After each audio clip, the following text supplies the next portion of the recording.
Our role as dentists encompasses more than a small area within the oral cavity. Dental education is not complete without a basic understanding of the physiology of mandibular movement. With that education, we will be better able to treat our patients comprehensively. Patients who come to our offices seeking relief from head and neck pain appear in increasing numbers. Also, a thorough examination of a majority of dental patients will produce some evidence of muscle spasm or joint dysfunction, which if left untreated may potentially give rise to future pathology. This tape will illustrate the examination procedure for temporomandibular joint and masticatory muscle evaluation. The temporomandibular joint is a synovial joint, one whose action is compression and motion. The temporomandibular joint is a unique joint in that movement of the joint on one side of the mandible influences a reciprocal movement of the joint on the other side. The bony components are the temporal bone, which houses the fossa, the condylar head attached to the neck of the condyle, and the articular disc, which functions as a non-calcified third bony component of the temporomandibular joint. On any normal mandibular movement, this disc functions with the head of the condyle.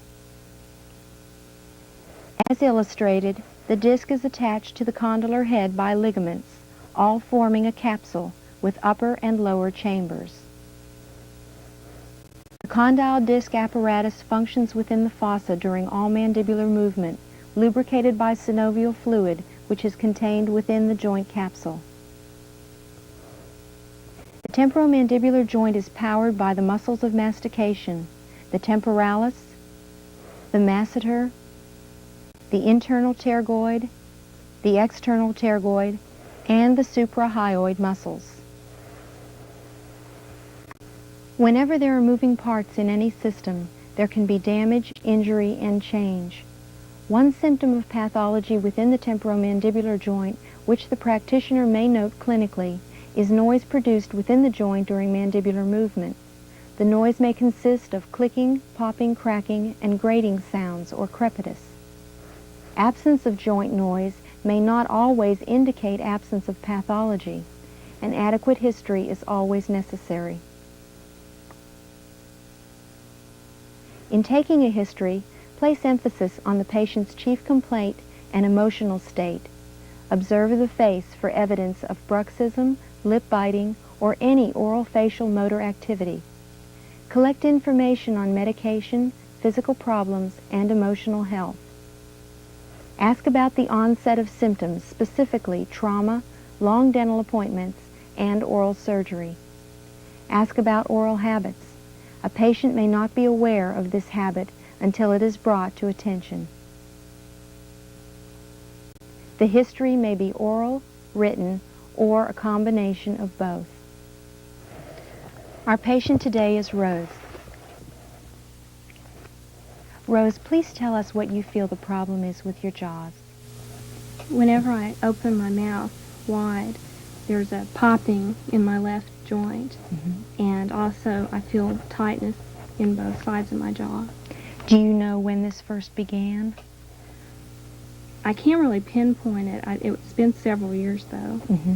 Do you ever clench your teeth or grind your teeth? Yes, I clench my teeth.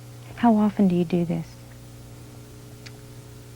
I usually do it when I'm tense, and I probably noticed it probably several times a week. Okay. Do you ever have pain in your jaws when you chew food? No. Okay. How about headaches? Do you ever get headaches? Yes. How often do you get headaches? I usually get them like once a week. Okay. Can you show me where the headaches occur, touch the area? They seem to be centered at the base of my skull, and I also have pain right at my temple area. Okay. Have you ever had an injury to your head or neck area? No. Okay. Did you ever wear braces? No. How about oral surgery? I've had my third molars removed. Okay. Do you ever have any ringing in your ears or stuffiness or pain in the area of your ears? No. An occlusal exam will elicit a great deal of information. At this time, study models and eccentric bite, along with a face bow transfer, should be taken in order to best evaluate the occlusal situation.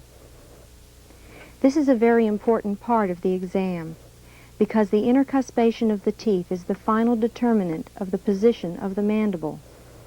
If the muscle system, which guides the mandible until first tooth contact, must adapt to irregularities in the occlusion, a great strain can be placed on the individual muscles.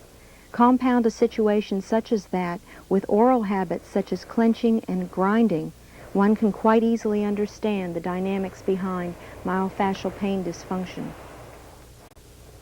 Observe the intraoral tissue for signs of lip and cheek biting, scalloping of the tongue, and excessive wear on the teeth.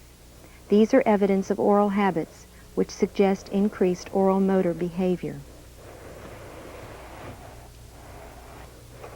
Maximal opening should also be measured. An ability to move to right and left lateral should also be determined by observation and by measurement.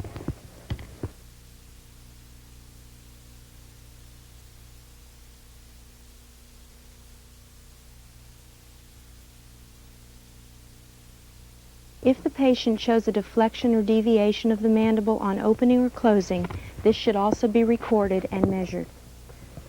Open very.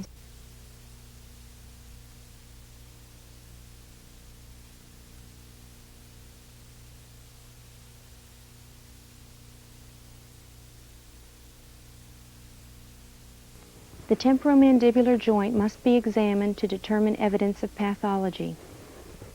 The area anterior to the external auditory meatus may be palpated to elicit information about extracapsular inflammation. To palpate the retrodiscal area of the temporomandibular joint, the practitioner may place the small finger into the external auditory meatus and press anteriorly. The patient should open and close and move to right and left lateral. Are you having any soreness? No. Okay, good. Joint sounds may be amplified by use of a stethoscope.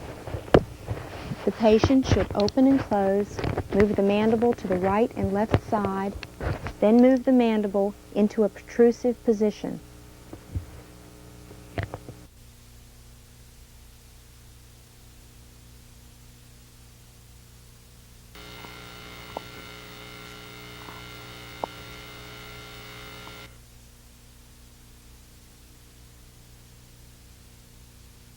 Much information may be furnished by palpating the masticatory muscles.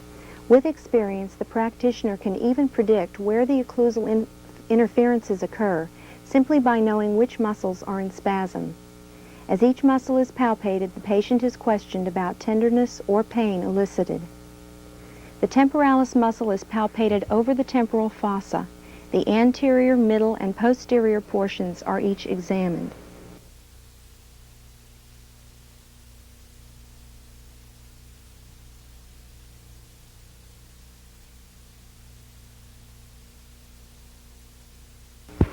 The masseter is palpated at its origin on the inferior border of the zygoma, and the body is palpated over the ramus of the mandible. The masseter should also be palpated bidigitally.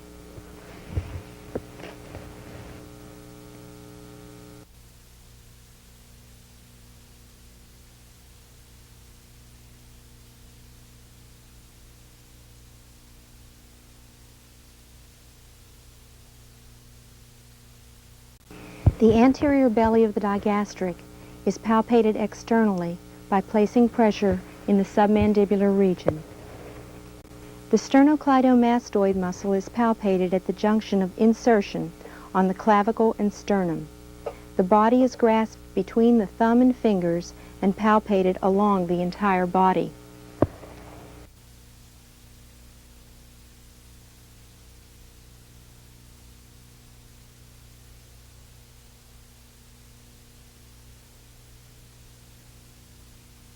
The occipital area and trapezius muscles are also palpated to assess muscle spasm in the neck area.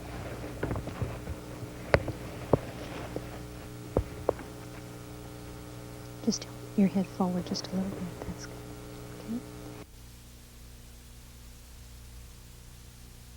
Okay.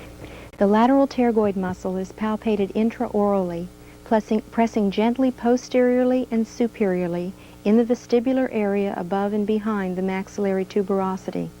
Although this muscle is not being palpated directly, pressure against the tissue area in this area of the mouth gives the dentist a very accurate representation of the condition of the lateral pterygoid muscle. The medial pterygoid muscle is best palpated with fingers of one hand under the angle of the region of the mandible, while the fingers of the other hand palpate the floor of the mouth distal to the third molar area. The hamulus and stylomandibular ligaments are palpated by slipping the first finger along the palate distal to the maxillary third molar. This determines the possibility of an elongated hamulus or a calcified stylomandibular ligament. X-rays of the condyles and joints can be important tools in the diagnosis of internal derangements of the temporomandibular joint. Radiographs may be taken of the joint area to evaluate condylar position, cortical integrity, pathological anomalies, and degenerative changes. The radiographs shown here are called laminographs. With experience, the examination procedures presented in this tape may be incorporated with ease into any new patient evaluation. As our knowledge increases, so does our responsibility. And as our expertise improves, so the art and science of dentistry flourishes.